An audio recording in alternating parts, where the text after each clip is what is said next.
বন্ধুরা, এই লোকটির বাচ্চারা বাজার থেকে পপকর্ন খেতে চায়, কিন্তু বাজারের পপকর্ন খারাপ হওয়ায় এই লোকটি একটি বাজার থেকে প্যাকেট কিনে নিয়ে আসে কিছু পপকর্নের সঙ্গে মাখন আর এদিকে কিছু এক ধরনের সবুজ রঙের মশলা দিয়ে উনুনের গ্যাসটি জ্বালিয়ে দিয়ে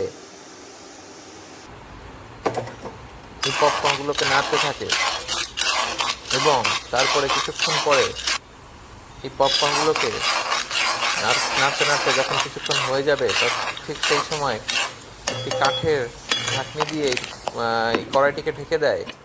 যতক্ষণ এই পপকর্নগুলো হচ্ছে ঠিক তো হতে হতে আমাকে চ্যানেলটিকে লাইক এবং সাবস্ক্রাইব করে দিয়ে এসো।